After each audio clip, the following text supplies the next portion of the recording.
Welcome back to another episode of Be Growth Driven, where we are interviewing the entrepreneurs around the world that are inspiring, they're innovating, and they're growing.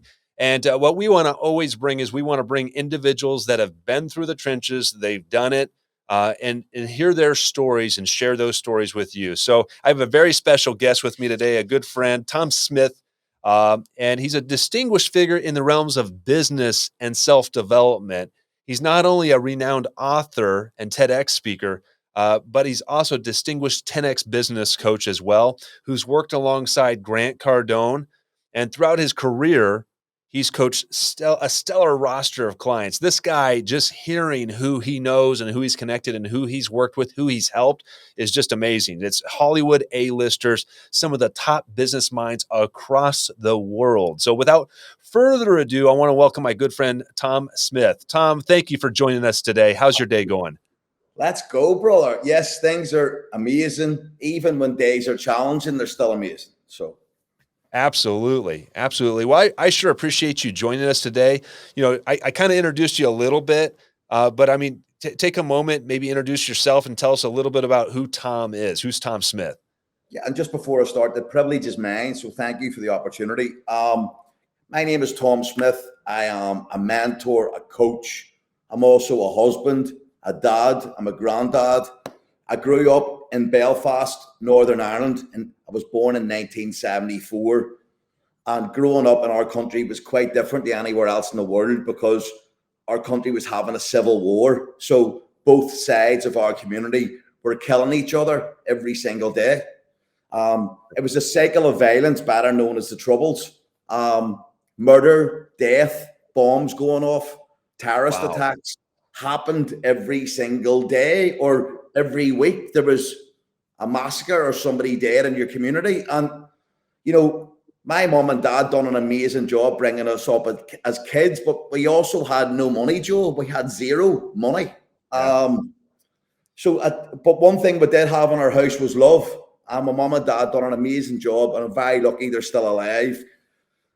But because we had no money, I decided I wanted to get a job. And at the age of 10 years old, I got a job working in a burger joint. And I was the kid that peeled the potatoes and made the French fries. And I did that job every day after school for 5 years. So at the age of 10 years old, the young entrepreneur was born. And if I look upon it now, I've been working for 40 years. I'm 50 now. I couldn't connect with the school curriculum. It had no meaning to me. I didn't know why they were trying to teach me these things. And my teachers wrote me off. I remember a couple of teachers saying to me, "You're going to be nothing, Smith." Is that right?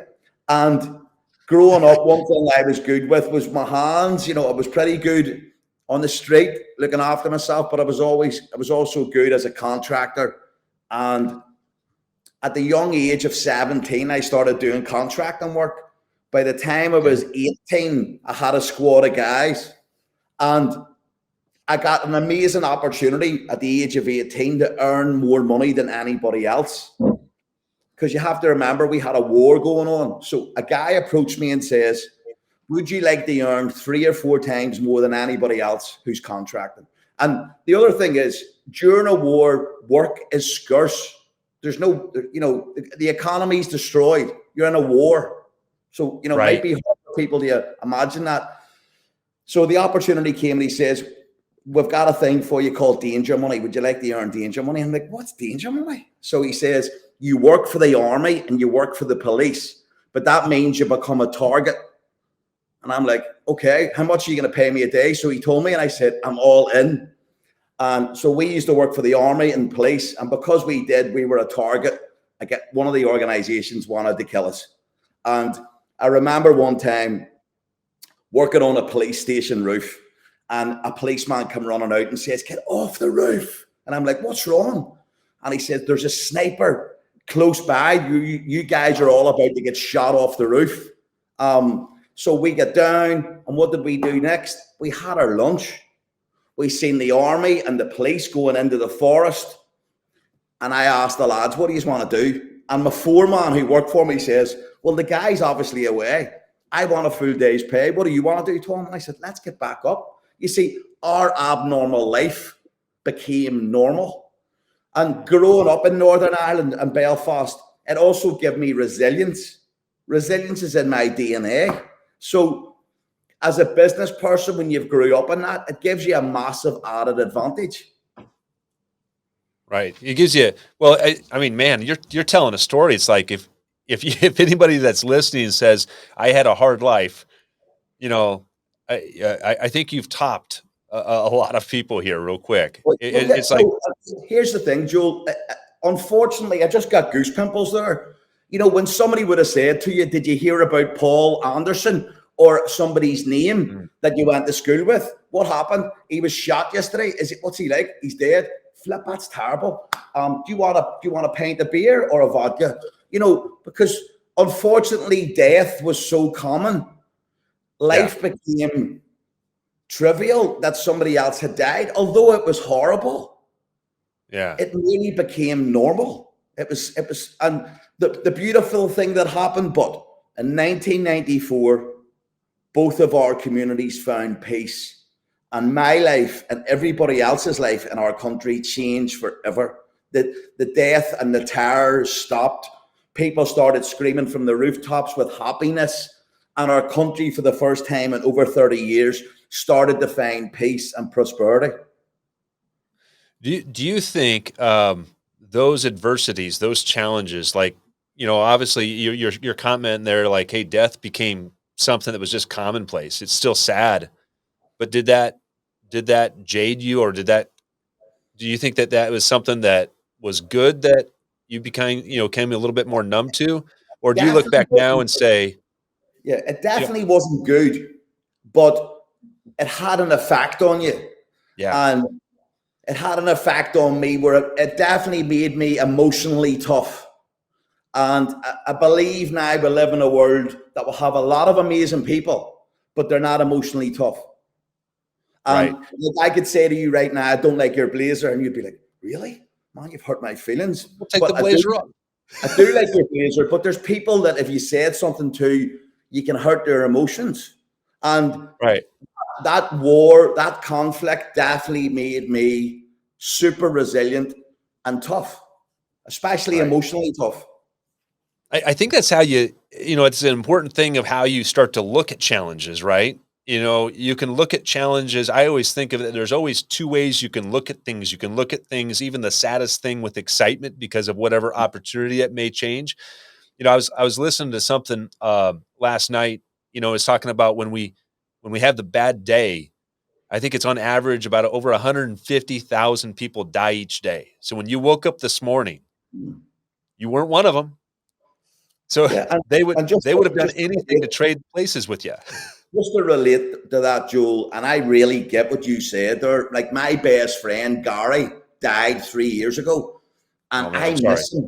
I miss Yeah, him every single day. And people don't realize it. When my feet touch the ground in the morning, I say thank you, because waking up is a blessing. yeah, See, if you're going through a day and you have challenges, let's remember that you're alive, that you can go through them challenges. Because somebody right now, unfortunately, has just died. You know, and here's the thing: your challenges make you as well. If you're not overcoming challenges, sure, what's the point? yeah. Well, and I think a lot of people shy away from challenges, right? Because we're creatures of comfort. I mean, think about it. Like when you come home, some people, the first thing they want to do is they want to go sit in a chair. They want to go, get something that makes them more comfortable in that moment. And so we're creatures of comfort, but the thing that helps us to really become better is the adversity And and I how would we approach it. agree. I would totally disagree. I like getting comfortable, being uncomfortable. And if I relate to Grant Cardone, Right. Grant put a message on LinkedIn about 3 years ago, and it said, "What lives on the other side of massive adversity? The life of your wildest dreams." And it was in the middle of COVID, and I just went, "Let's go!" And it really Right. sparked me up, because anybody that's gone through the storm, keep going, because see the other Right. side. It's amazing. Right. And what I meant by that was people seek that comfort the wrong way. Yeah, and they don't realize that just the things they're desiring, the things they want, I mean, your eyes open. It's like I always look at it like with a simple test of, hey, are you doing something unethical, immoral? Yeah, No, that's no, it. okay, do it. And do it Yeah, quick. Say yes quick, move quicker, yeah, our responsibility, I believe myself, I don't I'd be curious to see how you feel about this. It's like our responsibility is every single day that our feet do touch the ground is who can we impact? Who 100%. can we positively impact? How can we make With a difference? How can we make a Yeah, difference?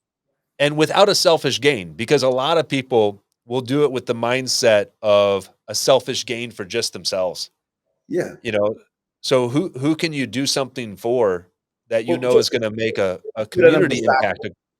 A friend of mine messaged me last night who is a triathlete. He's a warrior, and he's just about to run another marathon, but he's doing it bare feet.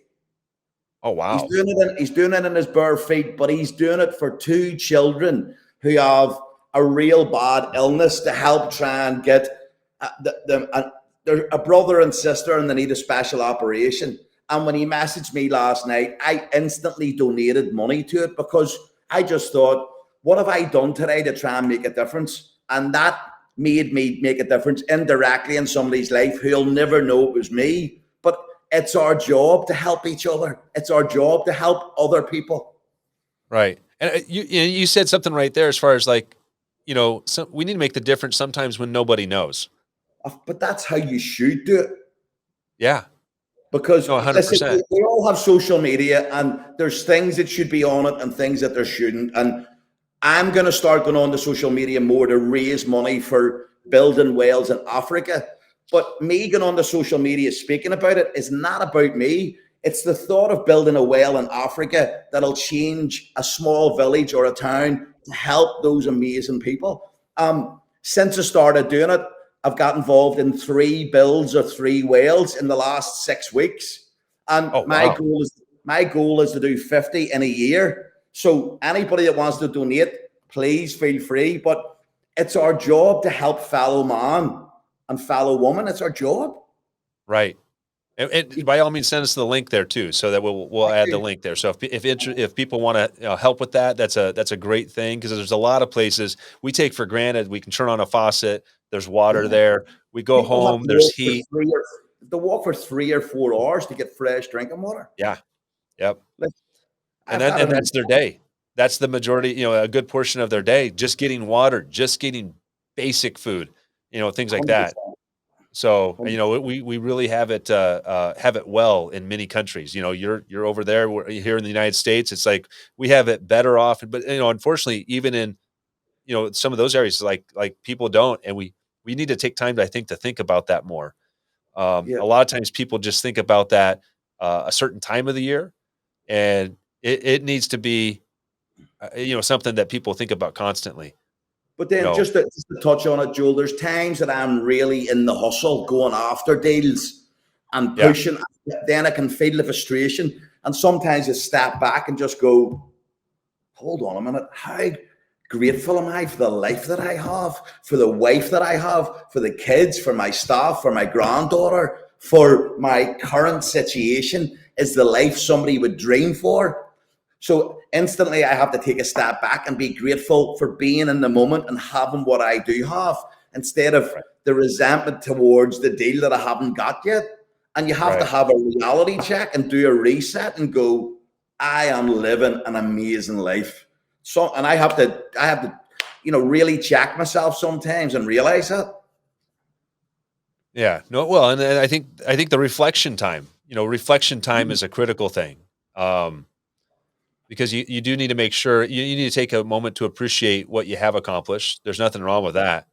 Yeah, However, at the same time, you got to make sure, are you deviating off the main course, right? And there's things along our journey. I've seen this just as you start saying yes to things, and you're on your journey that of a bigger purpose that's for you, right? That, sometimes we can get distracted if we're not careful, and we need to make sure we look down.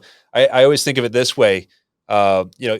When I fly planes, when you're coming in for the landing, you gotta not look at the numbers where you're landing. You gotta look down the runway, because if you don't look down the runway, you're gonna botch that landing. Okay. It's not gonna be good. It could be really bad. Yep. So, we got to have that reflection point. What would you say? What are some key strategies you've developed that have helped you stay on your course, on your entrepreneurial journey, or your journey in life? What are some key strategies? What's some, maybe it's habits, maybe it's those types of things. Yeah, one of the big things for me is waking up every morning and putting on my armor, including my helmet. And it's a mantra that I write. And, I've got my mantra here. So I prime myself in the morning and write about this amazing individual, but that guy's me. So it starts like this: I am a warrior of Jesus Christ. I am a sober man. I am a sober man. I repeat it twice to remind myself that I'm in recovery. I am a total success and positivity magnet. I am a huge money and vast wealth magnet. I am a total health and fitness magnet. And it goes on and on. I am, I am. One of the ones that I wrote in 2021 on YouTube: I am now in magazines, TV, and movie scenes. I'm here to do it all. And this in the morning reconfirms and reminds me who I am. And I prime myself before my day starts. And if I have a challenging day, I will play this because I have it taped on my phone, and I'll play it in the car. So I'll prime myself before I go for a meeting. It's called my mantra. And I I teach it love that. all. I teach it to all my dream mentoring clients. And here's the thing for anybody that wants to know: you don't just write this on day one and you become that person. But Yep. after 20 to 30 days writing this, stay committed. If you write this for 20 to 30 days, one day you will wake up and feel a connection with the words. And it's changed my life. I've wrote this for 10 years. My mantra has changed as I have changed, but I normally write the same thing, but sometimes adjust it. But it makes me, one of the things that I write is, I am bulletproof.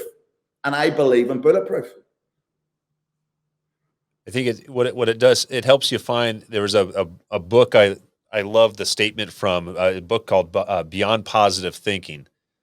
And it says Nice. the mind finds whatever it's familiar with. It's like the one statement, it just really resonated with me. And 100%. and it also, that also connects with scriptural thought about making your mind over, right? So that means that we sometimes got to remove the things that aren't healthy for us, spiritually, mentally, morally, those types of things. We got to remove those things, but we got to, what you're doing there with the mantra, you're replacing those things I am. constantly every day. You're rebuilding the blocks, and I love that morning routine, because I think that foundation every single day is so critical for anybody. Like I have became that man on that page, and it's changed over the last 10 years to the point I know anything that I write about me, I will become. But it also can go down the rabbit hole of negativity and pain, Yep. because the biggest thing in life is what you think you become. So priming yourself in the morning, I do not look at my mobile when I wake up. I write my mantra first, and then I'm ready to face any horrible text message, email, or Instagram message because I'm ready and I'm primed. Right. I love that. I love that. So So that's that's definitely one strategy. Another one for me would be, if you don't give up, you cannot lose. You need to be in the game all of the time. If you're in it, you're going to win it, but you can't come out of it. If you think of yourself as a UFC fighter, never tap out. You have to stay in it. Because if you stay in it long enough, you will reap the rewards. But too many right. people now, Joel, when things start getting a little bit tough, people leave and they don't realize that they could have been a day, a week, or a month away from actually achieving that goal. But they'll never It's know.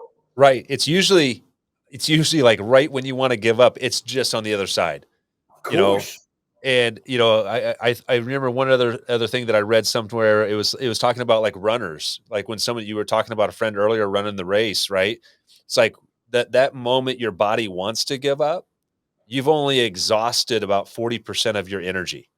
Yeah. So that means you got all the energy you've consumed, all the effort you've done, and this goes to everything in life because it's all mental. It's all up in the head of your decision space. You got 60% left. You're not even tapped out.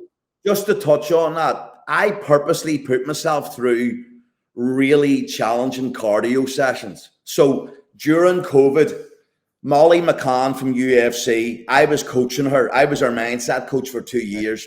But we both decided we wanted to do something for children's charity. So in the middle of COVID, we ran half of Mount Everest on stairs, half of Mount Everest. And then last year, I picked a tower block in London and I got permission. I ran all of Mount Everest on stairs, 11 hours non-stop. Why? Wow. Because it's to make me emotionally tough.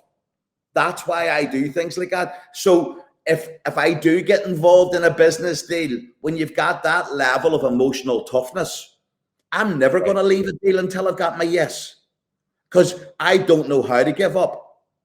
Right.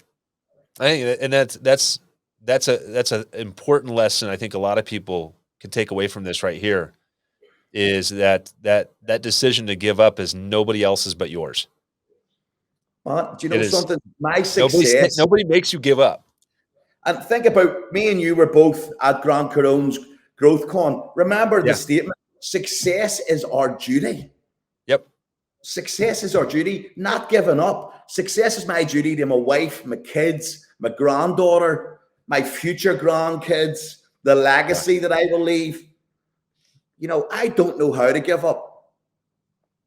I love that. I love that.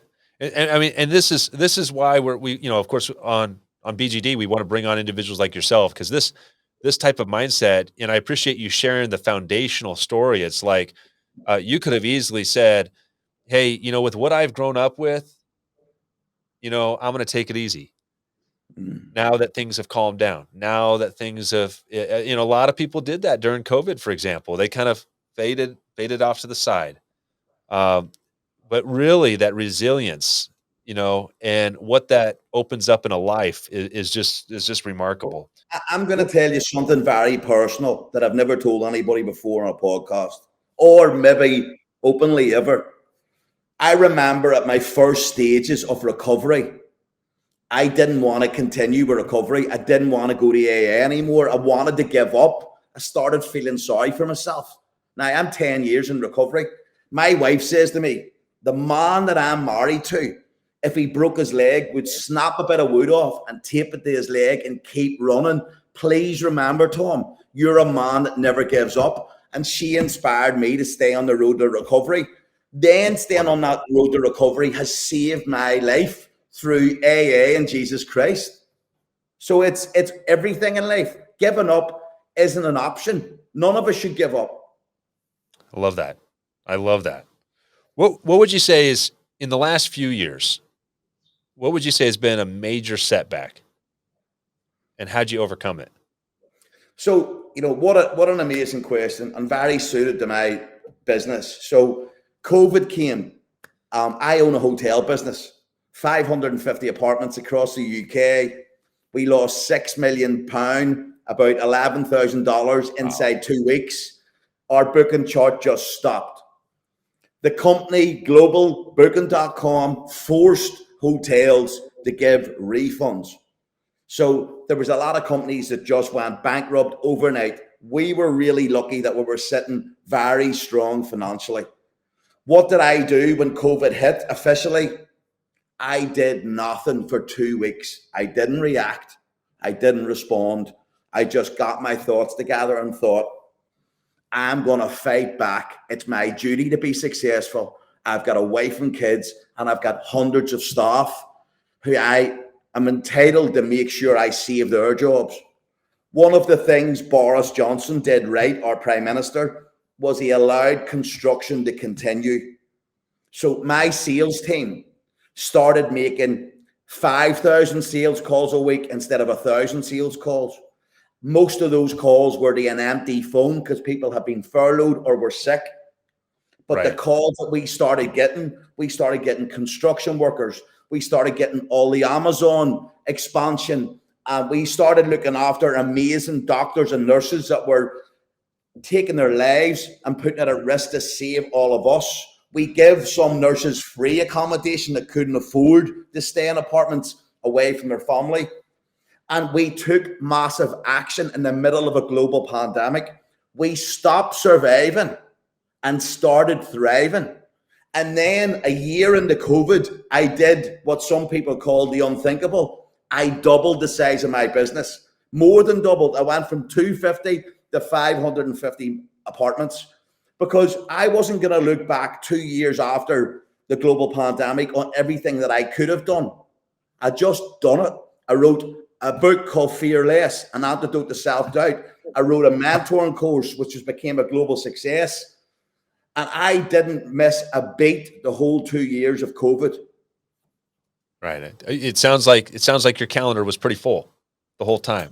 24/7, because there was times that there was no airlines, so I had to get a boat to Scotland and England to check locations. I had hardly any sleep. I walked the streets of the UK myself to bring in sales because I didn't expect my sales team to travel because there was a global pandemic on.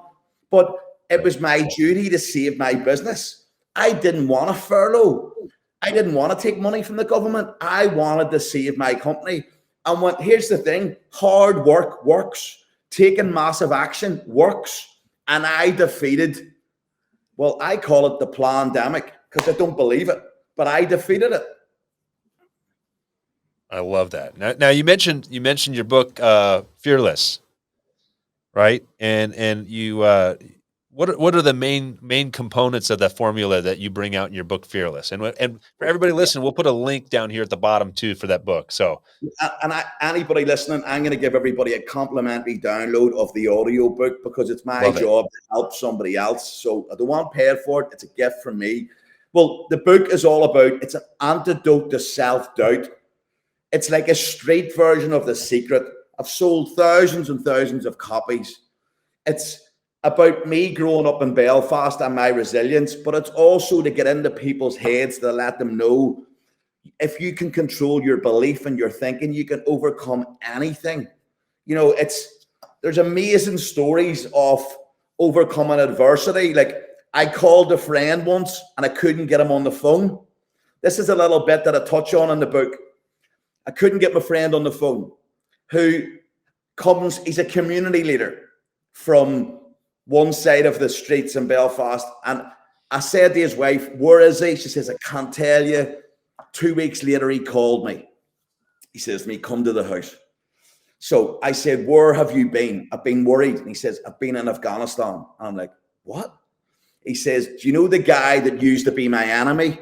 And I'm like, the guy who's now your friend because you're working for peace every day as a community? He says, yeah. Rob. I'm like, okay, tell me more. He says, the United Nations flew us to meet the Taliban in Afghanistan. And I'm like, what? He says, I told him this guy was my arch enemy. We were at war for 30 years. It was our job to get this guy. Then he told a similar story. The both stood up and shook hands and said to the Taliban, our country of Northern Ireland is now the definition of conflict resolution. The Taliban were in shock. And my point in the book is, if these guys can go from being arch enemies, don't hold a grudge on somebody. Don't hold a grudge on somebody in your office. Don't hold a grudge on somebody who's a family member. Get over yourself. If our community can get over a war, you should be able to get over your negative thinking. I love that. And that's that was one of the things even too brought out at the growth conference, right? I love Arnold Schwarzenegger. Someone threw an egg at him, and his comment was, you owe me bacon." Where's the bacon? Yeah. So, but it's just really the mindset, and and if we start perpetuating that as entrepreneurs, and we teach that to our kids, our families, our communities, that's how you start to really build connections and get past things, because here's the thing, Joel. Arnie could have been poor me, or he could have been the guy who said, where's the bacon to go with the eggs? He's a genius. But all of us could go to a pity party of some sort. Oh yeah. Yeah. I tell you what, I've been to one about 10 years ago. They're no fun. I've never been back at one either. Yeah, no, we all have that choice. It kind of goes back to the mindset. It's the decision of whether you're out, whether there's a pity party. It's like sometimes we have those moments where we reflect, man, why is this happening? But we got to get out of that party real quick because it's not a good place. They suck you in. Yeah, So 100%. how 100%. have your business, with this mindset, how you've coached people of diverse backgrounds, right? How have your strategies changed over the years? Like what stayed the same and what have you used to decide what to change? I always believe if something isn't serving me, it needs to go. Right. And that can be somebody in your life who's maybe toxic, that's affecting you. I won't give anybody permission to affect me because I also need to protect my sobriety. No matter how well things ever become and they keep getting better, I believe it's really important to keep your feet planted firmly on the ground and just be the guy that you've always been.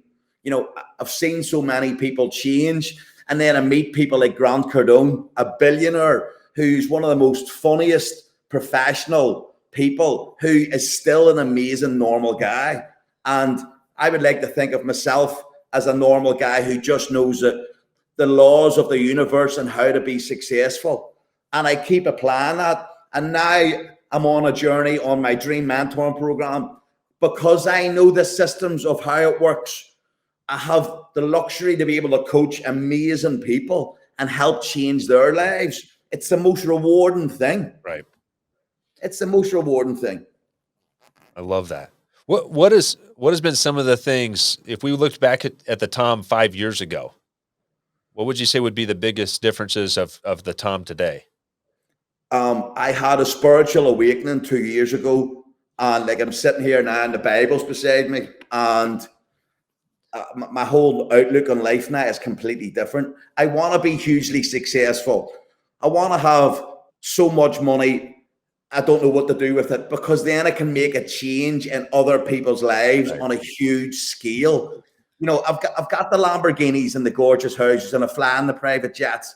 But see, the thought of being able to go to Africa for a month and make a difference, that's what it's about. And, when I look at things now, in my darkest days when I thought I was alone, I was in God's arms. Me being alive is a miracle. So, I just feel so blessed.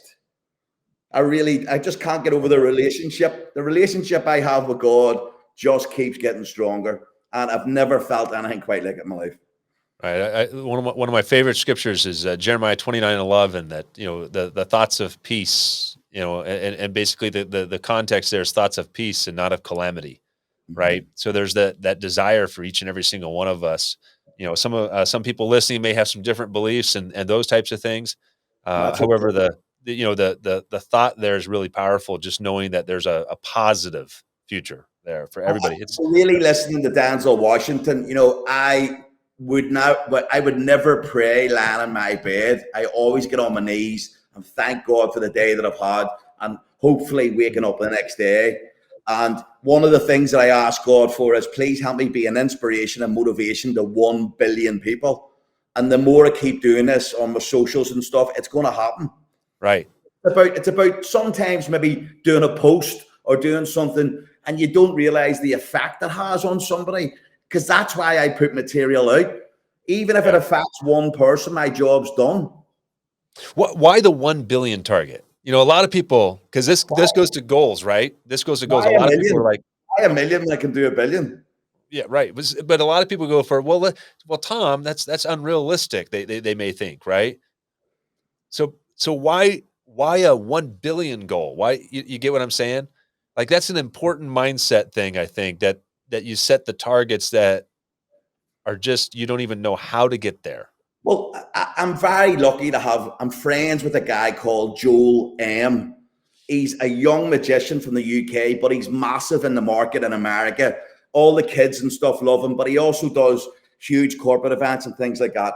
And sometimes I have to set my marker on people who are doing a lot better than me, because that's where it's at. Right. And sometimes, depending on what post he has done, he will hit 1 billion people on his socials in a week. 1 billion. Wow. Yeah. I thought to myself, I need to catch up on Joel. Right. So if I can catch up on him, I'd be really happy. Love that. I love that. Now, with all the different things that you're involved in, you got multiple ventures that you're involved in. I see you, you and I have connected socially and through the 10X community over the years here, and starting to get to know each other a lot more with some stuff that we're mutually involved in. How do you keep things? What are your tips to keep things straight when you're dancing across multiple ventures? You're coaching, you're mentoring, you're running a business, you got family, you got grandkids. You like what are your tips that keep the thing straight? I'm not going to say the word balance, but accountability has to be everything. And one of the things that I do, I close my eyes and see myself in the middle of a field, and I'm in the middle, and around the field is a circle of bonfires. One of them is my marriage. One of them is a relationship with my kids. One of them is a relationship with my granddaughter. One might be 10X, Grant Cardone and Brandon Dawson. One could be my hotel business, my mentoring. And I need to make sure that all of those fires are burning equally. Right. And if they're not burning equally, the guy who I see, which is me, runs over to the fire and throws petrol on or puts wood on. Now, the petrol or wood is energy. You see, every part of my life can be running equally if I put my time and focus into it. Also, my sobriety needs work all of the time, because I have a disease called alcoholism that tells me that I don't have a disease. And if you are fully committed and obsessed with being happy and successful, you can do it all. You can. I love it. I love it. Well, it's the mindset. What you're speaking to there is something that was something that resonated for me. Many years ago. Actually, I usually put it right around 2012, 2013. It was like a time period in my life where, man, I was not a good dude. Yeah. And I realized it. And I realized, I always equated it to, man, if I died today, what would the gathering be like? Yeah, I get it. And I thought about that, and I'm like, that gathering's it would suck. Yeah. It would be a small crowd, and and maybe the words said to my family are not what I would want to have said to my family. Yeah, I get right. it. So it's kind of like, what is, I always think of like the legacy I'm going to leave behind. And so now that gives me the energy. And the best way I always sum it up is like, I want to create the cause for the biggest party I'll never make it to. 100. Yeah, I like that. I like that. So yeah. Now that it's because I envision this huge, massive party where there's people arriving that none of my family ever knows. And they just heard that it's the last party of Joel, right? Yeah. And they're coming from around the world to to Omaha, Nebraska. Yeah. Right. Just because of the respect. And so, but to earn that, I got to go do stuff. And you need to do the right stuff. Yeah, that's the point. And you need to get out there. You need a network. You need to take the risk, take the chance, and then go at it with such gusto that it's infectious. But let's also touch on what you just said. You got to go for it. What I want to maybe share with you too.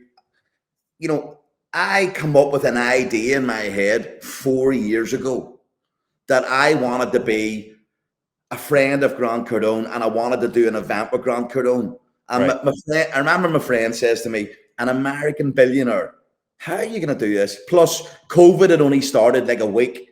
And I says, I can do this. I have a course called Dream Mentoring. I have a system. I know how it works. And when you think about being fully committed and wanting to leave a legacy, 4 years later, my goal was proven to everybody who knows me. It's now real. I'm lucky enough to be able to meet Mr. Cardone. He knows me at first name terms, and he delivered a most amazing speech at our event in Poland, Warsaw, Show Me the Money. And when he come on the stage, he says, hello, my friend Tom. And I'm like, what? You know, if you stay fully committed, we will be leaving legacies for people. And people will remember us when we do pass on how amazing was Joel or how amazing was Tom. But let's go back to what we said 10 minutes ago. It's our duty to be successful. Yep. Yeah. And I always think of it too, a lot of times we want people around us to support us because we have this vision of our journey. And I think that's the biggest mistake a lot of people can make because the full picture of that journey, we're the only ones that may be able to really honestly see that. And that's okay. 100%. Right. Because a lot of people will spend so much time trying to convince everybody else of why they're going to do it. Just go do it and get Yeah. busy. So Yeah. I love that, man. What would you, if you were to encapsulate, what does being growth driven mean to you? I am ready to run through a wall right now. Um, I want to continue. You know, if you're not growing, Joel, you're dying. And you know the bit that I want to say to everybody? God and the mighty universe, whatever people want to call it, you're supposed to live a life of total abundance. You're supposed to be completely in love, super happy. You're supposed to be wealthy. Yeah. If you've been told otherwise growing up by a conversation from our amazing parents, like money grows on trees, or what do you Right. think I am, Rockefeller? Yeah. Change that script and break that mold. You know, I just see it that we're all supposed to have it. We're supposed to have the amazing life. And for me, growth is about I have to keep going, Joel. Am I grateful for what I have? Absolutely. Am I content? No. Right. Would you say that there's an importance though, at the same time, like you can't, because we were all raised with some sort of limiting belief, some sort of limiting situation. Of And a lot of course. people resort to getting angry at that. Right. I I, don't, because if it's all my here's something that I heard in AA. If I knew better, I would have done better. right. If our amazing parents would have knew a different story about money and wealth, we Yep. would have knew a different story. But that doesn't mean we need to hang on to what we've been taught through limiting Yeah. self-beliefs. Change your self-belief so there's no L connected to it. There's no limit. Right. I always think you got to love them. All the intention was love. Of Right. course. And Of so, course. and the rejection of maybe what we were raised with doesn't remove that love. We're adjusting the story that's going to happen next for our children, for our grandchildren, Can I right? tell you a funny story? Absolutely. We had no money in our house, but we definitely had lots of love. And I remember my parents and I, and my little brother Stephen, my sister wasn't born. We were going into a safari park and we pulled up at the gate. And me and my brother were lying in the footholds of the two seats behind us with a tartan red rug around us. And my mum says, "Don't move," because we couldn't afford to pay four of us into the safari park. So my mum and dad pulled up, the guy looked in, paid for two people, and drove in. And the thing is, my mum and dad might have continued to think of lack because they didn't know any better. But Right. hell, man, they give us the most amazing life. And when we get through those gates, me and my brother jumped up, and we're all, yes, we've done it. Like it was a great train robbery. And all we done was get into a safari park because we couldn't afford to pay for four people. Right. You know, but if we didn't have it, we didn't spend it. But then now I love spending, I love saving, I love investing, I love giving money to charity. I changed my thinking towards money, and all of us can. In my mantra, I say, I am a huge money and vast wealth magnet. I also say, I love money and money loves me. Money comes to me so easily because money isn't the root of all evil. Money can fix a lot of things or help a lot of people. Right. It's the well as the good scriptures say, it's how you look at it. Of course. It's how you it's if you turn Amen. it into a god, right? So we don't want Amen. to do that. But it's the correct application of the tool. It's no different than, using this tool versus another tool or whatever the case may be. You got to realize what place it's at and and hold it in that right place. Man, I love the way you know the Bible. It's amazing. I've done a lot of study, done a lot of study. There'll be Yeah. another conversation, my friend. But no, See I that. love it. So now, last kind of final question, kind of connected to, the question on growth driven. What does being growth driven mean to you in the way of your philosophy with dream mentoring, your businesses, all of those things? I have to revert back to Grant Cardone. I want to do 10 times more, 100 times more, 1,000 times more. Through my mentoring business, I want to serve 10 times more people, 100 times more people, 1,000 times more people. What does that look like to me for growth? Being the number one mentor in all of the UK, all of Ireland, Right. breaking into America and helping all those amazing American people who might feel I can't do this anymore. Well, let me be your mentor. Let me help you. I want to continue to be a property developer. I'm involved in one of the biggest global dental deals that will change the face of the dental world. How does a business deal like that come? Growth, drive, and working for 40 years presents that to me. I'm still building apartments and houses. I'll write another book. Growth for me is I acted in a movie last year. I've been picked for 3 movies this year. Wow. Well, Joel, I don't know how to stop. I want to be a global public speaker, a global author, a global actor, a global mentor. I Let's think go. I think that's the key right there. You got to learn how not to stop. I don't know how to stop, man. I just I love don't it. know how to do it. I don't know how Right. to. Well, and for this is why you and I are having this discussion, because there's a lot of people that's all they know how to do. That's all they know how to do is to stop. And I And can think, I really touch on that? I yeah, can't understand that mentality. And that's why I love coaching amazing people on yep. my mentoring course to show people it's okay to be driven. It's okay to keep going. It's okay to want more. So for anybody listening, please do me a favor. Don't give up. Keep going. Let's go. Love that. Love that. Tom, what's the best way that people can find you? Thank you for asking. I am Tom Smyth, the entrepreneur, and it's SMYTH, Tom Smyth, the entrepreneur on Instagram. I'm on LinkedIn. I'm on TikTok. You'll also probably get a link to my mentoring course and a free copy of my book because Joel is a Love it. legend. And I just feel Appreciate you. truly blessed that I've been on here today. Appreciate you. Appreciate you. Well, yeah, we'll make sure all those links are right here. So if you're looking for those links, don't worry about writing them down. Just look in the descriptions. We got you covered.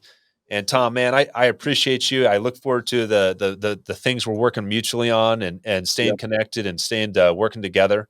So again, thank you for sharing your story. You've shared so much there that truly is inspiring. Really shows the innovation that you've displayed throughout your whole path up to now. And I know you're just getting started. I am. And I want to share my saying with everybody. I always say to people, winners win, because that's it. What's the other alternative? Right. Losers lose. It's winners win, guys. Let's go. Love it. Thanks again. Everyone, thank you for jumping in on another episode of Be Growth Driven. And until next time, be great because nothing else pays.